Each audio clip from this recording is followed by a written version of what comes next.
Hey guys, welcome to another video. Today we're going to be changing the transmission fluid in my truck today. Let's go ahead and jump into it. Alright, so jumping into the tools that you're going to need. I like these buckets that you can drain the fluid into. It has the measurements on the side so you can see how much came out of the transmission. A good pump to put on your quart bottle to pump it into the transmission, along with your transmission fluid obviously. Get the Toyota OEM. I'll make sure to leave it linked down in the description below. And then we've got our 24mm socket, our 14mm socket, and a 5mm hex bolt socket, as well as the corresponding wrench. So let's go ahead. This is going to be a pretty easy job to do. I think we can get it done today.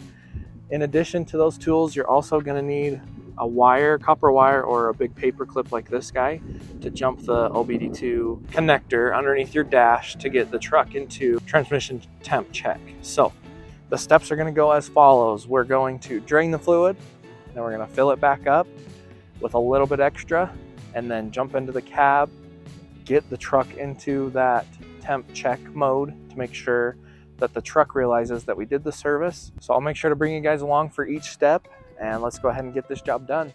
Nice, so we are under the truck now. This is on the passenger side. You've got your fill plug up there, then you've got your overfill plug right there, and your drain plug right there. Like I mentioned in my diff video when we were changing the fluid out of my differential, you always want to take that fill plug and loosen it up. That way you know that if you drain the fluid, you're not screwed and can't get the fill plug off when you go to fill it back up with fluid. So we're going to crawl under the truck. We're going to make sure we can get that fill plug loosened up, and then the overfill plug, loosen that up, and then drain the fluid, and then pump some fluid into there. All right, let's go ahead and take off this fill plug up here.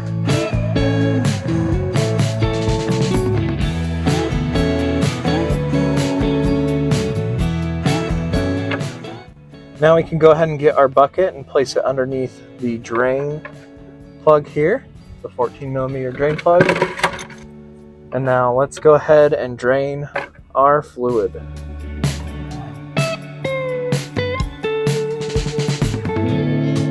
Okay, I'm happy with that. I'm going to go ahead and put my drain plug back in, and we can tighten this down.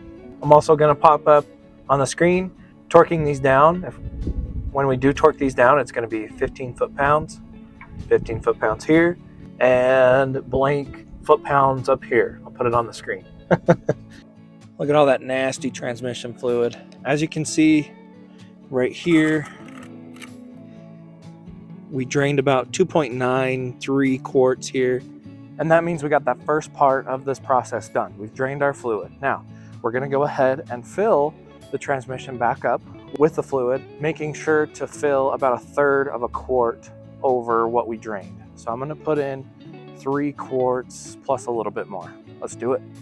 With our fill plug out of the way, let's go ahead and grab our quarts of transmission fluid, and with our handy pump here, we're going to pump the new fluid carefully. Look at all that clean fluid going there. Sweet, so we got the transmission filled up with a little bit extra in there. Now we're going to jump into the truck, turn it on, and shift through all the gears and make sure that transmission fluid gets cycled through all the gears to make sure we got enough transmission fluid in there. Cool, so now that we've jumped through all the gears, getting that fluid cycled through the transmission and all the gears, we're going to get this thing into temp check mode, the last step in this whole process. The last step in this process before draining the overflow portion of what's in the transmission right now.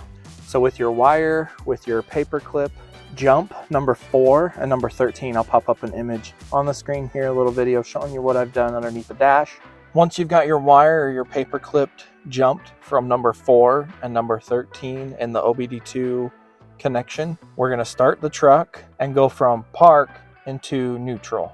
From neutral, we're going to make a series of shifts. We're going to do 6 shifts. We're going to go from neutral to drive, neutral to drive, neutral to drive, back into neutral. Once that happens, we should see the automatic transmission light come on briefly. I'll show you guys video of this. And once you see that light up briefly, put it back into park, and we're going to let this thing come up to temperature. Once it's up to temperature, you should see the light come on again and actually stay on. Once that's stayed on, you know that you've completed the temp check Without doing this process, in a day or two, you might see that light come on. You're just going to be doing this all over again. So you might as well get it done now while we're doing this service. Okay, let's go ahead and start this process. Like I said, we're going to start the truck. We're going to see a bunch of flashing lights coming on. That just means that we have jumped the connection down below. That's perfectly okay. We're going to go from park into neutral, from neutral, drive, neutral, drive, neutral, drive, neutral. I apologize for missing it on camera, but there is the AT oil temp light on. That means that it was in temp mode, it checked, and we were at the right temperature for our automatic transmission fluid.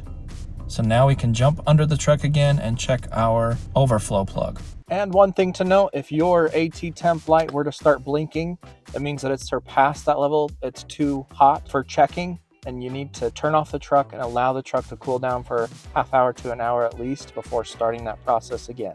That took about 10 to 12 minutes for my truck to get up to temperature. We got that temperature check, so we're good to go. We're gonna jump back under the truck and take off our overflow plug and make sure that we don't have any extra transmission fluid in there while the truck is idling. So we're gonna keep this truck going. It's in park, I have the emergency brake on. This truck's not going anywhere. We're gonna jump under there, get our overflow plug taken off, let it drain if there's any extra in there. Toyota says that it should drain a little bit. There should be a little bit of a stream coming out when we remove that overflow plug. That's how we know we did it properly. Notice how it's draining at a small trickle. All right, so just remember to keep that truck running when you crawl back under and check the overflow level. Remove your overflow plug, and once you see a small trickle come out of there, you know it's at the right level. If you see a bunch come out like you saw in the beginning on mine, if you see a bunch come out, allow it to come out until it gets to a small trickle, put your plug back on, and you're ready to go. It's at the right level, it's at the right temperature. You've done this job and it was super easy, and hopefully it saved you a lot of money. It saved me a lot of money. So if you guys like the video, be sure to leave a like, comment down below, subscribe for more. I really appreciate you guys supporting the channel. We'll see you in the next one.